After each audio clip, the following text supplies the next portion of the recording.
Seorang pasien terminal berstatus tahanan mengalami penurunan kesadaran akibat komplikasi penyakit langka.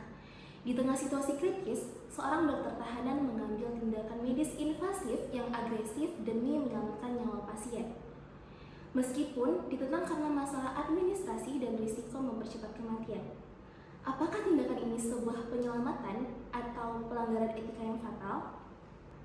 Tindakan darurat tersebut akhirnya berhasil menyelamatkan nyawa pasien. Namun, prosedur kontroversial ini berbuntut hingga ke meja sidang etik kedokteran. Dokter Abdal, berhenti. Kamu kan gak ada izin praktek. Kalau kamu tangani pasien ini, kamu akan kena masalah.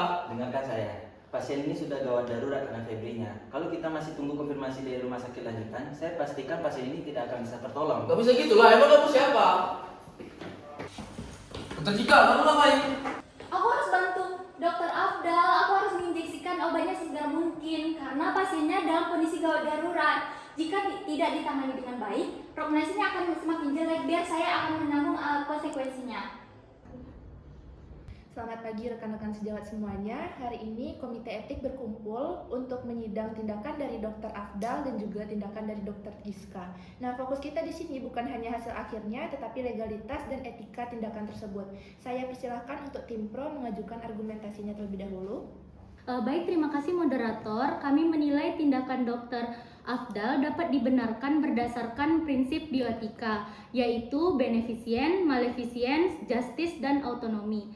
Menurut prinsip beneficence itu Dr. A bertindak untuk memberikan manfaat bagi pasien, yaitu mengurangi penderitaan dan memberikan kenyamanan. Untuk prinsip non-maleficence itu apabila pasien mengalami nyeri hebat, agitasi atau distres berat dan tidak segera ditangani, membiarkan pasien menderita juga merupakan bentuk kerugian bagi pasien. Untuk prinsip justice atau keadilan, setiap pasien berhak mendapatkan penanganan yang diperlukan tanpa penundaan yang tidak beralasan. Untuk yang terakhir itu prinsip autonomi, apabila sebelumnya pasien atau keluarga telah menyetujui terapi paliatif dan pengendalian gejala, maka tindakan tersebut masih berada dalam tujuan perawatan pasien. Terima kasih.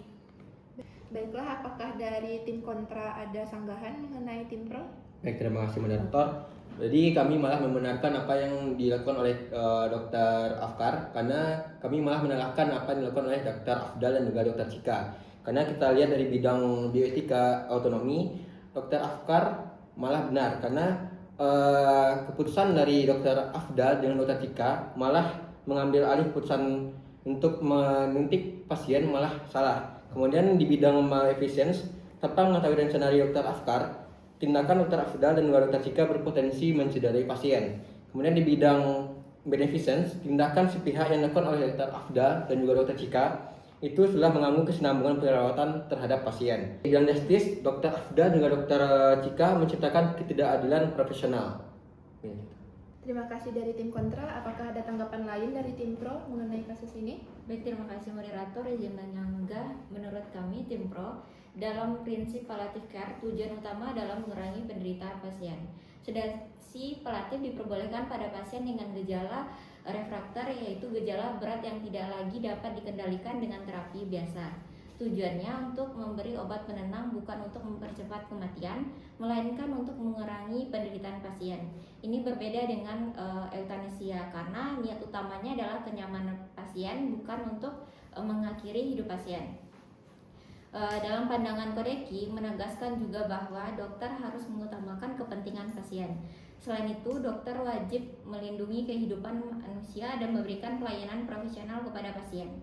Tujuannya, dokter Cika bukan mengambil alih pasien Dr. Afdal, melainkan mengurangi penderitaan pasien.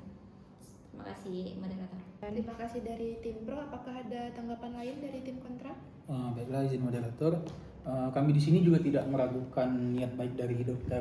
Afdal dan juga Cika untuk menyelamatkan pasien. Namun dalam etika profesi kedokteran, niat baik juga harus tetap diiringi dengan tanggung jawab profesional. Sesuai dengan Kode Etik Pasal 2, seorang dokter itu wajib menjalankan praktek kedokteran sesuai dengan standar profesi dan juga standar pelayanan demi kepentingan terbaik pasien, yang dimana artinya setiap tindakan medis harus dilakukan dengan hati-hati dan dapat dipertanggungjawabkan. Selain itu, Kodeki juga mengajarkan bahwa seorang dokter harus menghormati teman sejawat dan juga menjaga kerjasama yang baik dalam memberikan pelayanan kepada pasien. Mengambil keputusan medis secara sepihak itu tanpa koordinasi juga dapat menimbulkan masalah dan berisiko bagi pasien. Kami juga memahami bahwa pasien berada dalam kondisi darurat, namun keadaan darurat bukan berarti semua aturan etika profesi dapat diabaikan. Seorang dokter harus tetap mempertimbangkan keselamatan pasien, menghormati sejawat, dan juga bertindak sesuai dengan standar profesi. Jadi, yang kami pertanyakan bukan niat baik Dr. Afdal dan juga Dr. Giska untuk menyelamatkan pasien, tetapi apakah tindakan tersebut sudah dilakukan sesuai atau tidak dengan etika profesi dan kodeki. Karena menjadi dokter bukan hanya tentang menyelamatkan nyawa, tetapi juga menjaga kepercayaan, tanggung jawab, dan juga martabat profesi. Mungkin sekian, moderator. Terima kasih dari tim kontra. Apakah ada tanggapan lain dari tim pro sebelumnya? Izin saya menanggapi. Secara hukum, tenaga medis wajib mengutamakan keselamatan dan kebutuhan medis pasien. Menurut Undang-Undang Nomor 17 Tahun 2023 tentang Kesehatan, Pasal 275 Ayat 1 itu mewajibkan tenaga medis memberikan pertolongan pada keadaan gawat darurat. Apabila kondisi pasien mengharuskan tindakan segera untuk mengurangi penderitaan berat atau mencegah perburukan, dokter tidak hanya berdiam diri. Terima kasih. Terima kasih sebelumnya dari tim pro. Apakah masih ada tanggapan lain dari tim kontra? Baik, saya izin menanggapi. Baik, benar secara hukum positif, niat baik saja tidak cukup. Melakukan praktik atau tindakan tanpa persetujuan keluarga dan tanpa legalitas yang sah merupakan pelanggaran hukum yang berat. Ini didukung pada Undang-Undang Nomor 17 Tahun 2023 tentang kesehatan, di mana undang-undang ini mempertegas bahwa setiap tindakan pelayanan kesehatan kepada pasien hanya dapat dilakukan setelah pasien atau keluarganya memberikan persetujuan atau informed consent berdasarkan penjelasan yang cukup dari tenaga medis, dan persetujuan ini bersifat fundamental dan merupakan hak bagi pasien. Kemudian dia juga didukung di Peraturan Kemenkes Nomor 290 2008 yang menegaskan bahwa setiap tindakan kedokteran harus mendapatkan informed consent dari pasien atau pihak yang berwenang sebelum tindakan dilakukan. Sekian. Apakah masih ada tanggapan dari tim pro? Cukup. Oke, terima kasih. Karena situasi di lapangan ini memang sangat dilematis, maka kita akan meminta tanggapan langsung dari terdakwa yaitu Dr. Afdal terlebih dahulu. Silakan. Izin menanggapi moderator. Hukum dan etika itu dibikin untuk melindungi manusia. Jika saya harus memilih antara melanggar pasal-pasal administrasi ataupun nantinya nilai etika dengan melihat pasien tidak tertolong di mata saya sendiri, saya lebih baik untuk menolong pasien tersebut. Karena itu prinsip saya sebagai dokter. Saya juga bersaksi bahwa saat itu tidak ada pilihan lain. Menolak memberikan pertolongan darurat pada pasien kritis justru merupakan bentuk penelantaran pasien atau malpraktik by emotion. Terima kasih atas pendapatnya dari Dr. Afdal dan juga Dr. Cika. Selanjutnya kita akan meminta pandangan dari perwakilan Majelis Kodeki. Baik, berdasarkan Kode Etik Kedokteran Indonesia, dokter wajib menghormati kehidupan. Namun, dalam situasi darurat murni, yaitu force majeure, berlaku doktrin of double effect, yaitu suatu tindakan medis yang beresiko tinggi dapat dibenarkan secara etik apabila niat utamanya adalah kebaikan, yaitu untuk menyelamatkan nyawa pasien, dan efek buruknya bukanlah hasil yang diinginkan, melainkan resiko yang tak terhindarkan.